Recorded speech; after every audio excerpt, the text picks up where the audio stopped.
Hello. Hello. It's Friday Album Club time. Here we are again. I'm Charlotte Gunn. And I'm Jordan Bassett. And I'm Tom Smith. And today we'll be talking about two brand new records released today and one classic which is 5 years old. Actually, both of them weren't released today. That was a lie. The first record we're going to be talking about is Beyonce and Jay-Z's surprise release, Everything Is Love. I said no to the Super Bowl. You need me, I don't need you. Every night we in the end zone. Tell the NFL we in stadiums too. Last night was a fucking zoo. Stage diving in a pool of people ran through Liverpool like a fucking... So, last Saturday, after a couple of double dates at the London Stadium, formerly the Olympic Stadium in London, Beyonce and Jay-Z on their On The Run 2 tour dropped a surprise record, which everyone was like, what? It had been rumoured they'd done a double album. Right. Yeah. Don't you think? Yeah, they've been talking about it. I think there was a point where they were working on this before sort of Lemonade and 444, and there was kind of rumours that they might put it out before that, but they held on to it. Yeah, Stuck there in were their a lot of pocket. people like, whoa, where did this come from? But I'm sure it had been. Yeah, I it's was been talked not about quite a lot. I for a wasn't that surprise surprised. release. I was shockingly unsurprised. Yeah. They had that big screen at the show, didn't they? It said, album out now. It was Yeah. dramatic. Yeah, So- so I was at that show, and at the end they was like, oh, we've got something special, a project we've been working on, and then they just walked off, and the video for Ape Shit started playing. I was just like, oh great, a video. And then I sort of waited around, I was like, oh, this is pretty cool, and just went, album out now, and everyone in there was just like, whoa, oh Had my most God. people stuck around, or a lot of people gone? No, back most that way? people stuck around, because you know, it's a Beyonce and Jay-Z video, so it's obviously a very, very good video. Yeah. So it was worth sticking around for. But yeah, that kind of moment where it's just like, album out now. But that's kind of her only way of releasing things. Because That happened for Lemonade, didn't it? Lemonade Formation happened. and the one before that have all been kind of, oh, here they are. Like, just complete, unannounced drops. Well, That's they just, don't really need to do any press, do they? No, they don't need it. And it kind of just serves more about Beyonce's things are just all events now. Her like Coachella show, that's a huge cultural event that you were at. Little brag, humble brag. It was very enjoyable. And you know, they just occupy these huge moments in pop culture. It's like, where were you when Beyonce dropped that album on Tidal? I love that Jay-Z's still trying to make Tidal happen. God Yeah, bless he him. is, but they've stopped properly trying now because It was on Spotify. it was like, on immediately Spotify a afterwards. week later. So I'm just regretting signing up again for another free trial. But I don't mean that, Tidal. Don't mean that. But I was really annoyed because I was at the show the night before. Right. I mean, not that you really got to hear the album or anything, No, but I felt it was like I nice missed that out on something. I'm glad that we were deemed special enough. So let's talk about it. I love it. It's not very long, again, with Yeah. what, 9 tracks, is it? 9 tracks. I Talk think it's to me. Great. I think it's been like, it's had kind of a bit of a lukewarm reception, I think, overall. People think it's sort of, I mean, it doesn't have a formation on it. It doesn't have like a massive standout banger. And for an album that kind of rounds off this trilogy that is about Jay-Z and Beyonce's relationship, we had Lemonade that was about his alleged infidelities, and then 444, which is his kind of response where he kind of is very sort of humble and vulnerable and talks about his kind of deficiencies as a man. They were two like massive like huge statement albums, and this sort of in a lot of ways isn't really. Musically, it's not that distinctive. It's sort of, it feels quite intimate, but I think it's actually much better for that. I think the fact that it's so kind of like chill makes it feel really intimate. Like it feels like you've kind of been invited into their world. Like it's like you're just sort of like hanging out with them. Yeah, I mean, that was very much the theme of the show. Right. I would say as well, the show, the tour, it was a lot of kind of home video style footage of them, and kind of, it starts off very much, the vibe is, everything's cool now, we're deeply in love again, and that is sort of what this is kind of banging you over the head with a little bit, I would say, on this record. But then towards the end, it's clear, you know, B is... B? Do you call it B? People do. Bay? I don't know why I said that. No, people Sounded call weird. it B. B. Queen Beyonce. That's why all the fans do B's. Yes, B, Bay. It does address it. I think it's on Love Happy, is it? That she sort of talks about how could you do this to me, or I can't believe that you could do that to me. So it is very much still there, the infidelity is throughout, but yeah, the vibe is kind of, it's very, we're all good. Like marriage council kind of thing.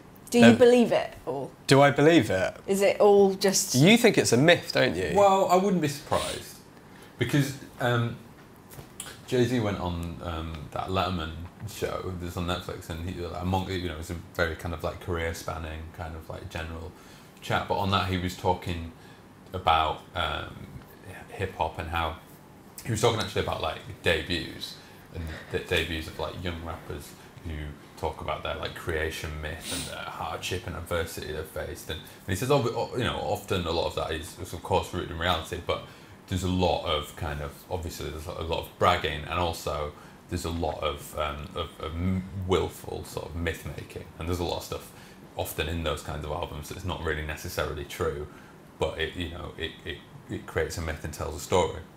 So I think with that in mind, there's no, you know, there's no reason to think that this narrative of, you know, Beyonce's and Jay-Z's like relationship, his infidelities, Lemonade's like exposing those infidelities, 444 apologising for it, and rounded off very neatly with this like marriage counselling kind of album. There's no reason to believe any of it is particularly is true. Maybe some of it's rooted in reality. We'll never really know. But I mean, it could all be completely made up. Even that leaked video. Even the lift thing. I'm such a conspiracy theorist. But I think even the lift thing, the leaked footage of Solange beating up Jay-Z, which now people think is, oh, when was that? Like 2013? Was it that long ago? Probably was, yeah. I'm not sure. Around then.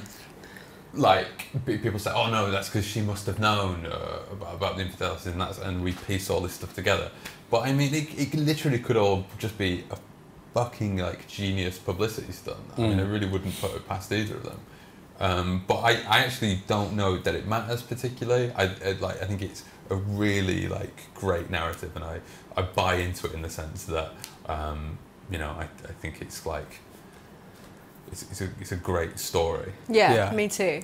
And there's something to be said about how outside of their music they haven't explained anything, and it's really rare for someone to only do their kind of like talking to the world via their music. Yeah, and like they've never really kind of like really addressed. I feel like Jay-Z's talked about it a little bit. I don't know that he has. Like, I'm trying to think now if he explicitly has. The Letterman thing, he was very evasive. Oh my god, it was so weird. It was just like Letterman talks about his own infidelities, and then like I think leading in as a way to try and make Jay-Z talk about it, and Jay-Z just shook his hand and sat back down. It was like, okay, well that's that done then.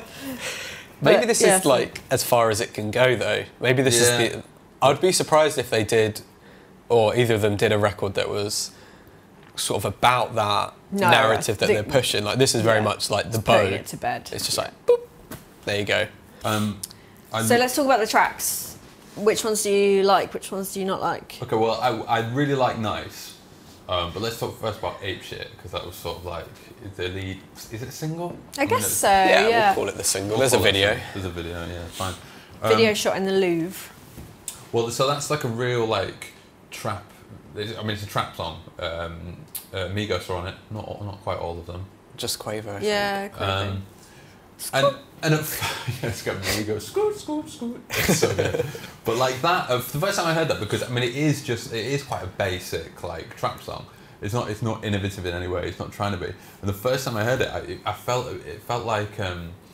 You know, listening to Madonna do like, oh, this is what the kids are doing now. Yeah, I've really felt like that. I did feel like, oh, they're doing that now. Right, like, yeah.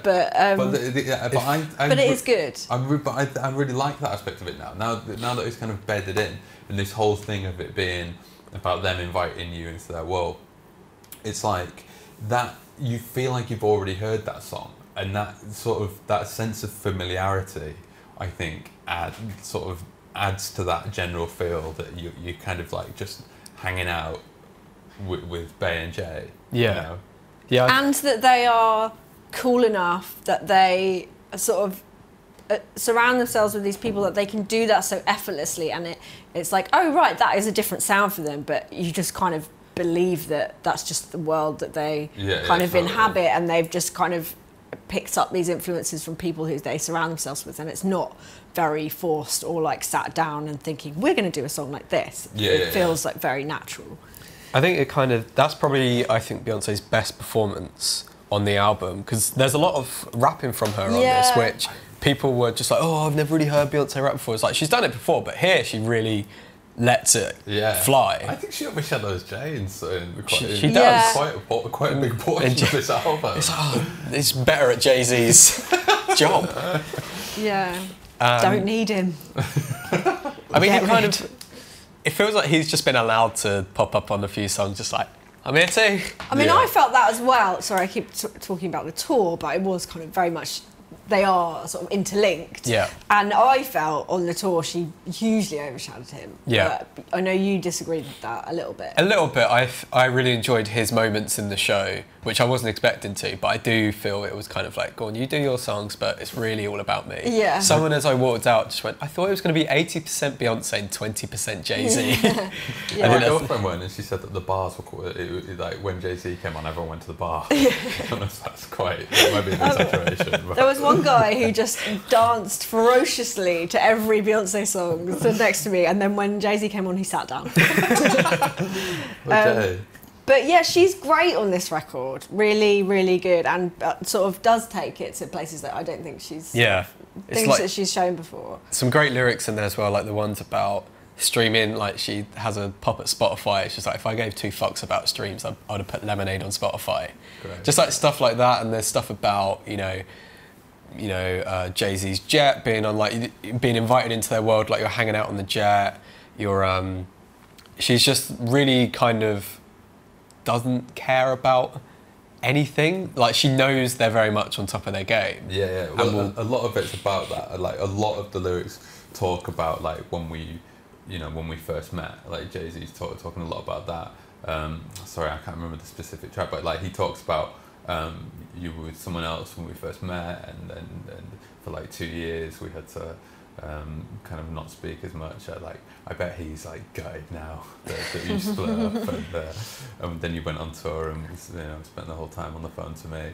And a lot of it is about like how far they've come, and I think that because there's a lot of bragging on this album about all the material wealth they've got and all the power that they've got together as a couple, but I think it doesn't rankle or rub you up the wrong way like it might do for 2 reasons. A, because you know that they've gone through hardship in their relationship, or allegedly, in terms of this narrative, they've gone through this hardship in their relationship, which is like, shit man, if like Jay-Z and Beyonce's life isn't perfect, then that's fine, I must be doing okay.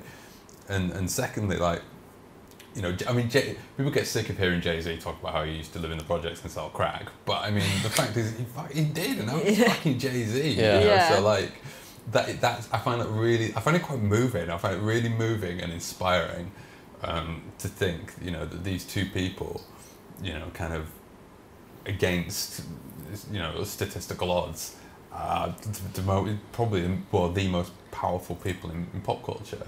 And this album is kind of a celebration of that. It's a legacy cementing thing. I don't think you can drive that home enough. That message about, he did grow up in the projects and sell crack, but it's like, that is such an incredible story. It's right totally. That he talks about it relentlessly and everything that he does. Yeah, totally. So another powerful couple in pop culture, Kanye and Kim, are addressed a little bit on Friends. I feel like that track, sort of Beyonce saying her friends are amazing and Jay's friends are more shit. But I think that they talk about his friendship with Kanye a little bit on that record, and how like he's not always been sort of there for him, supportive of each other, and it's quite interesting narrative also. Yes. But one that is perhaps based a little bit more in real life. I mean, you've heard both sides talk about that a bit more. So I also really like Summer is a nice opener. It's quite sweet. Yeah, exactly. I mean, it's a real gentle sort of opener, isn't it? Yeah. I love Nice. Nice is my favourite. It's got that. I just think it's really funny that they've made a song called Nice. Yeah. He says at some point, he's like, I'm nice.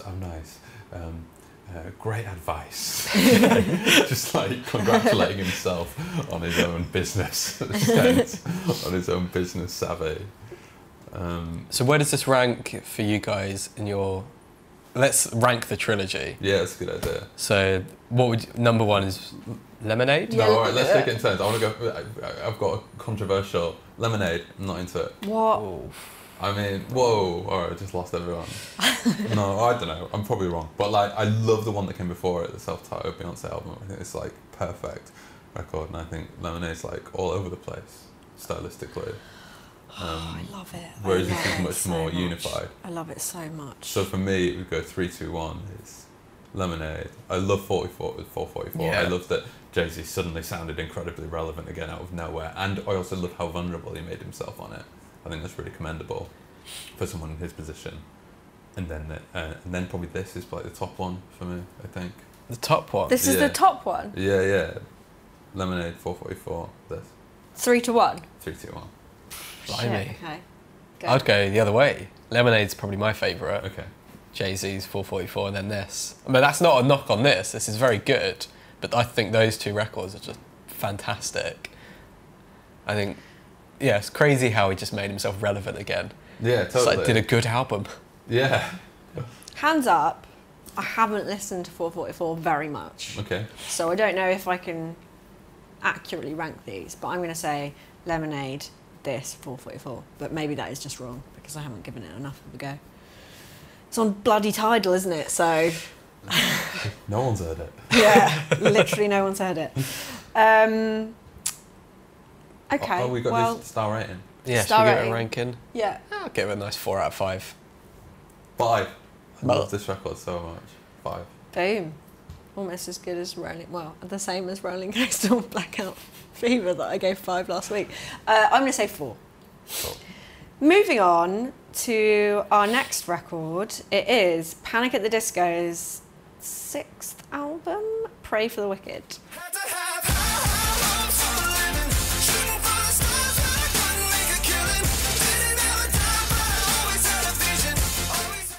So, Brendan Urie is back. He is the sole remaining member of Panic at the Disco, who I loved at university.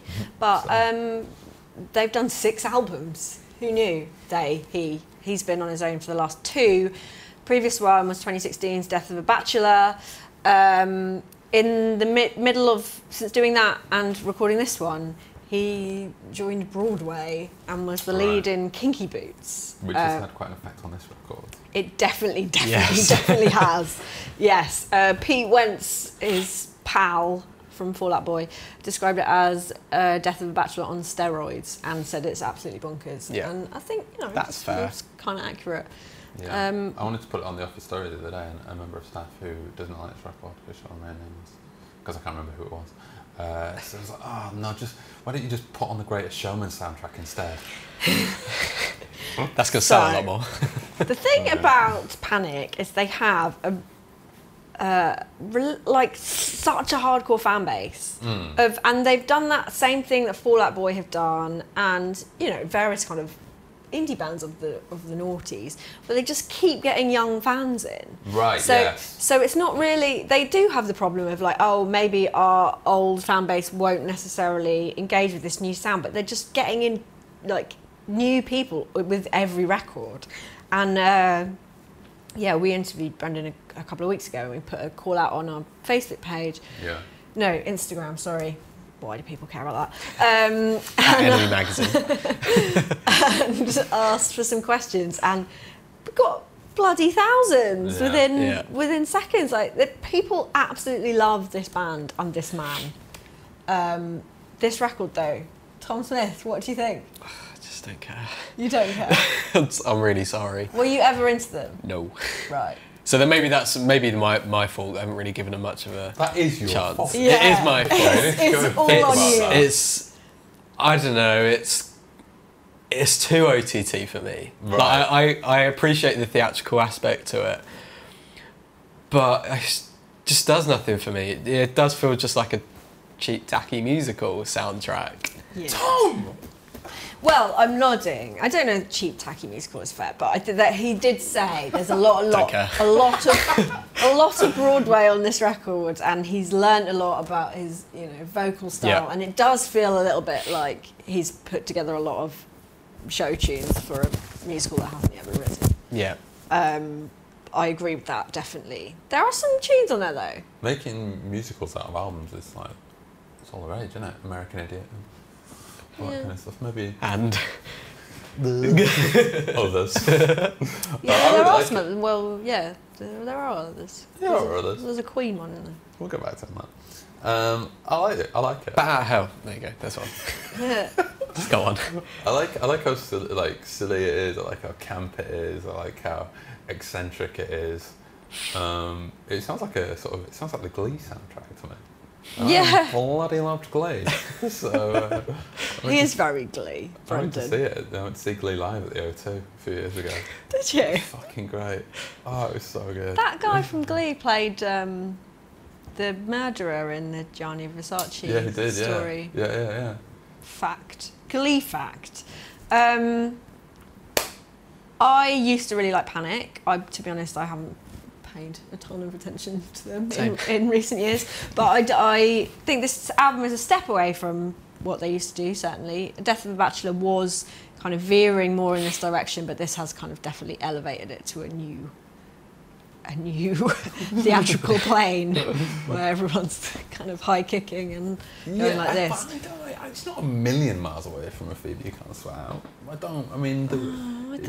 I think that just felt a little bit more rocky. There are moments in this which sort of like bass. That felt like an emo record, poppy emo record. Poppy emo, yeah. But it's still very like theatrical. Totally, he's always been very he's Those song titles, we were just reading them out yesterday, aged so badly. All those really long emo song titles. It's weird they just never caught on. Yeah. But that was kind of what built their fan base. All that drama and theatre and that sort of using ridiculously long words and stuff. And he's a lot older now. He's in his 30s. He's a married man. But yeah, I like the ones that I like. Say Amen, which is one of the lead singles, is really good. It's got like super violent, really cool video. If fans have gone crazy for that. Roaring Twenties was interesting because it was just so like, that's probably the most like one. Life is a cabaret. Yeah. I like Fuck a Silver Lining. I like anything. No, Fuck a Silver Lining, I'm not mad keen on that. Why? Just that a bit cool, musical theatre. That silver lining, it's brilliant. Like, the chorus has come yeah. out. That's what I like. I'm a sucker for anything like that like subverts, because the whole musical theatre thing, and it sounded like a musical, it's all very jazz hands. Stick a swear word in it and make it vaguely subversive. Okay, there's that. I'm a sucker for anything like that. It's like taking something that's like shiny, happy, clappy, and making it a bit sleazy or like dark in any way. Yeah. He said a few interesting things when we interviewed him. One, that this album's kind of based on two things. One, sort of looking a lot at, he was raised a Mormon, right, as was our cover star today, Brandon Flowers. That's correct, isn't it? True. Good. True story. Thanks. So all the kind of references, Say Amen, the Pray for the Wicked, which is the title of the record, that's all kind of addressing how the sort of being raised a Mormon, which I don't think he is still, it had an impact on him and who the person that he is now. The other element, he said, was how he dreamed of having this life as a child, this kind of stage rock star amazing life, and now he has it. So Hey Look Ma, I Made It and High Hopes and things like that are all kind of addressing that side of things. So he's sort of a like, I was raised this Mormon kid and now I'm having the absolute best time of my life, like being a superstar. So it's kind of a celebration of that. And when you've done 6 albums and you're the last remaining person in the band, and he says he's no idea if he's going to make another album, he's going to go and be an actor or do anything. It's just like, I'm just going to have a great time and write some big tunes that I enjoy singing. Yeah. And he does enjoy singing. It was just singing the whole time when we spoke. So, he was singing the whole time. Yeah, the whole time. And also, the third interesting thing is that he'd been listening to a lot of Kendrick Lamar, Dua Lipa, Kehlani, and Cardi B. Interesting. In writing this, can you hear it? I'd have gone Fiddler on the Roof. I can't The hear Wicked soundtrack. any of that, really. Yeah, I in don't this. hear it. No, just a lot of the Broadway stuff. Big bro. I do feel like listening to you guys has invigorated more of a... You're going to come in tomorrow with a side sleeve. a big cape. On Monday morning. I do feel like this is a record that I really feel does need context. And like I feel like knowing all that stuff about being in kinky boots, or being a Mormon, all that kind of stuff, has made me want to give it another go. I don't look, Tom. People don't like stuff. I'm gonna repent. I will repent. It's all right. The Talk fans to us are about already repenting. outside the enemy office with their pitchforks. I know, yeah. But it's too late. I'm sorry. It's okay. It's okay not to like everything. It's okay, but I feel like I owe it to Brendan for his journey to this point. And he's having fun. I should have fun listening to it. Yeah, sure. Okay. What do you reckon? It's a solid 4. Okay. Oh, sorry, 2. I'm going to say 3. Shit, But right, Brendan. Well, I'm going to wait. I'll 3. 3. No. Dial it back. Like Brendan, I need to dial it back. 3. Brendan, we love you. And they are headlining Reading and Leeds this summer, so maybe we'll go and watch them there and see what we think. I'll apologise to Brendan. I'll bring my cake. Okay, next we have an absolute classic, which this album. turns 5 this week. Possibly today. Is it today? Who knows? It is Kanye West's Yeezus. Judge him, Joe Brown. One last announcement. No sports ball, let's keep it bouncing. Everybody wanna live at the top of the mountain. Took it to the blues to try to sip the fountain. So Yeezus by Kanye West turns 5 this week, on a week that he's been, well, the end of a period of lots of stuff going on with him. Kanye get him. Kanye Geddon, yeah, you're What's he trying to up make to? Kanye Geddon happen, aren't you? He's done his own album. He's done Nas's album. He's done Pusha T's album. He's done Kids See Ghosts, his collaboration with Kid Cudi. Cuddy. I can never get that one right. What else? That Teyana Taylor. Teyana Taylor, Yeah. when that's not out yet. No, that was out today. Well, it's not on Spotify because he's lazy. It'll drip on there like Sunday morning probably. Again, he said he was finishing it on the plane on the way to the theatre. This is for another time. How's he getting Wi-Fi? Yeah. On I plane? think you get Wi-Fi on those kind of planes. Right. Okay. Certainly not It's an not easy on Ryanair. No. But that's for another day. We are going to talk about all those projects in a separate album club. I said it was going to be this week, but I forgot about Teyana Taylor's album, so it's going to be next week. But Yeezus. Oh, God. Yeezy. I mean, it's the best Kanye album, isn't it? I actually think it is. Yeah, It's second. I thought You Were Beautiful. That Yeah, It is I kind was of guy. beautiful. Right. Dutch was a fancy, But it's I changed my mind. second. I mean, it is incredible. Like, you remember when it came out? Had you ever heard anything like this? No. The opening Yes. like drawl on site is just like Yeah, Just totally. it's got the best opening song and the best closing song. Like the two of them, that and Bound 2, just I like love sandwich it Bound so 2. well. I really didn't like Bound 2 the first time I heard it. Really? Yeah, I liked the video, I was into it, but I was like, what is this nonsense? You love But- Kim. Yeah, I love Yeah. do love Kim. But I mean, I love Kim, I love watching Kim on TV. I don't, Anyway, for another day. But yeah, what an opening track. It's on so site. powerful. It's just so it's good. his rawest album for sure. And that bit, I mean, it's kind of set the template. Like that track on site set the template for all subsequent like things that Kanye's done. Because that, and certainly I think for like The Life of Pablo, when he goes like, how much do I not give a fuck? Let me show you right now before I give it up. And then it just switches into a completely different song and like knocks you sideways out of nowhere. I think it's so concise, the whole thing. So there's no rest. Like you go into on site onto Black Skinhead, which is just like those two tracks together, like just punch slaps you in the one way, face. slaps you back the other. It's just It's so... Little Stop Tommy slapping Tucker's me, head's ringing. Kanye! I'm ducking, I'm diving. And then into I Am a God. I Am a God, New Slaves, just all of it. It's Like, but I think flawless. there's, to be honest, I'm going to say, Hold My Liquor and I'm In It. I'm not mad keen on this. Utterly incorrect. Really? 100% incorrect. Really? I couldn't be more wrong. Charlotte. Hold My just Liquor is like thought a massively underrated I don't Kanye know, song. No one yeah. talks about it. It's yeah, so and Send good. It Up as well. Yeah, I like Hold My Liquor is What's like... good about it? It's kind of like minimal, isn't it? Like It's definitely minimal compared to the first 4. like he does, but he like uses those kind of like bare bone elements of the track and does so much with it. Like those kind of like short, sharp beats. It's so it's like minimal effort, maximum effect. And I think it does well.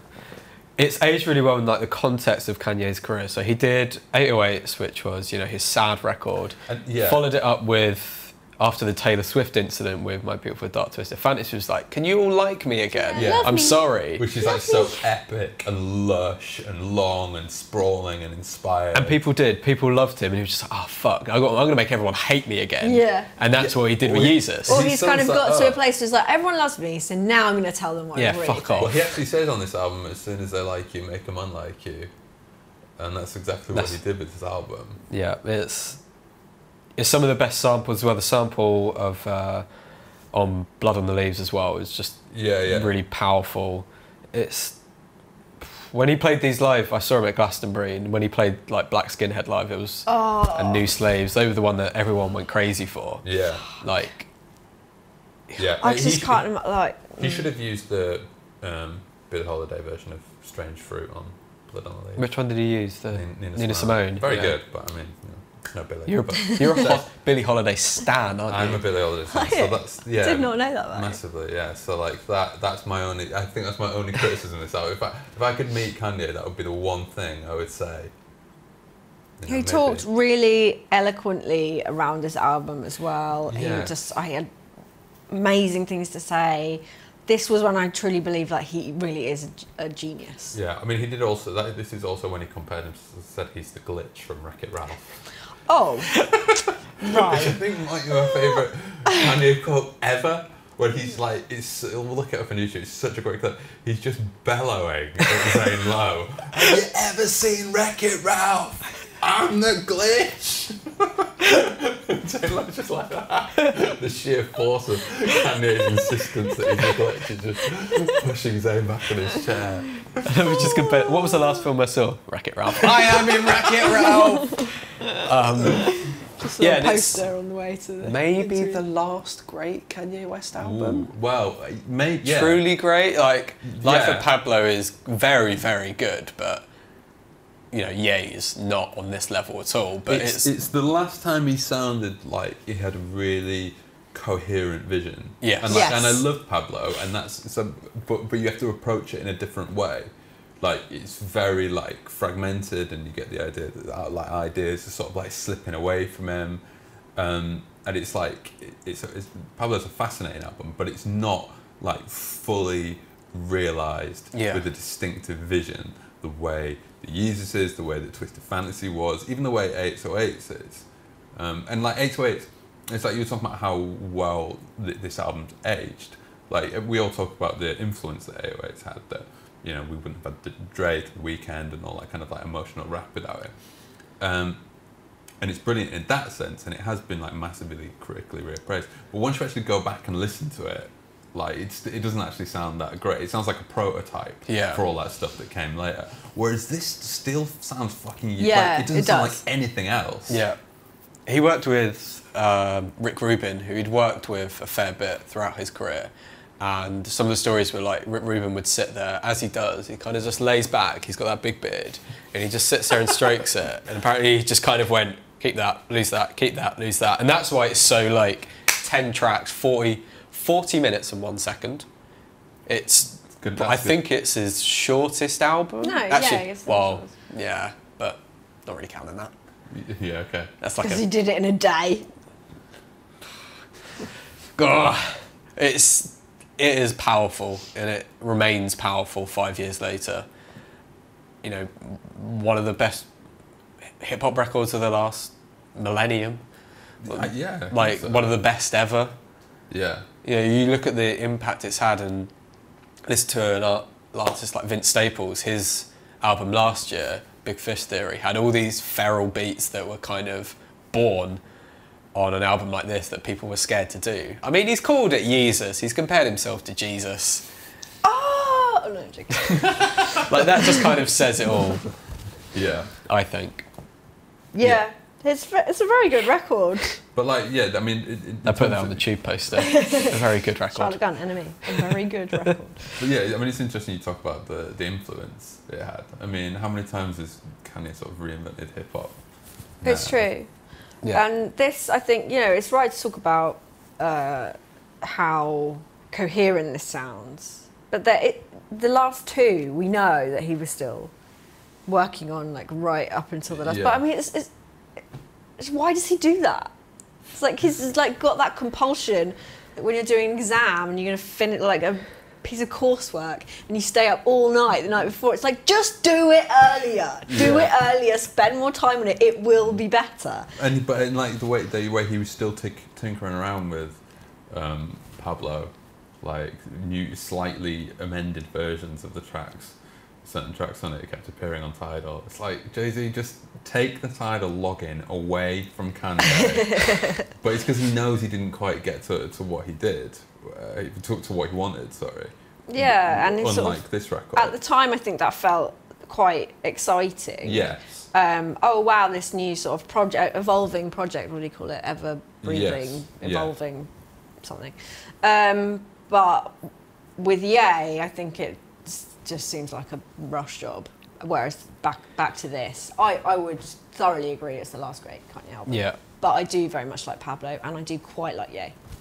I think there is, like, you could argue whether this or Twisted Fantasy is the greatest Kanye album. But in some ways I think this is kind of aged better because, like, although I mean I loved, like, Twisted Fantasy obviously, and it is an absolutely incredible album. That's another, like, all-time great, like, hip hop record.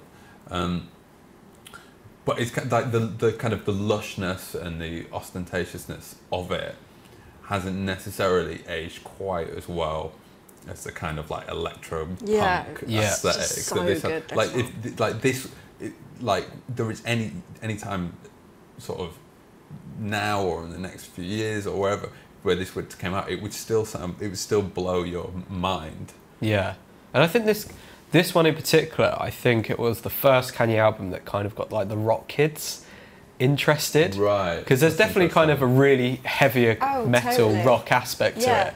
And people that would never listen to Kanye, I remember at the time, were well into Black Skinhead, which is, you know, basically a rock song. Like, some of the samples on it are from, like, you know, there's some big rock samples on it.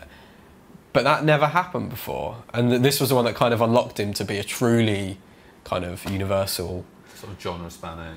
Yeah, to, like, you know, the figure that he is, and still remains, I think. Yeah. I think. And I love Bound too. I'm, like, so soppy and sentimental, and it's like a love song for Kim. It's nice, isn't it? It's really nice. So what would you give this record out of 5? Oh, 5. I mean, there are not enough stars in the world for me to give this record. Yeah, also a 5. Undeniable, wonderful, wonderful album. Thanks, Kanye. So we will be back next week with this album club special, talking about all of Kanye's recent projects. I did tell you that last week, but probably you didn't watch the end anyway, so it doesn't matter. And yeah, thanks for watching. Leave your comments below. Tell us what you thought of the records, and us if you like. You seem to do that anyway. And we'll see you next week. Goodbye.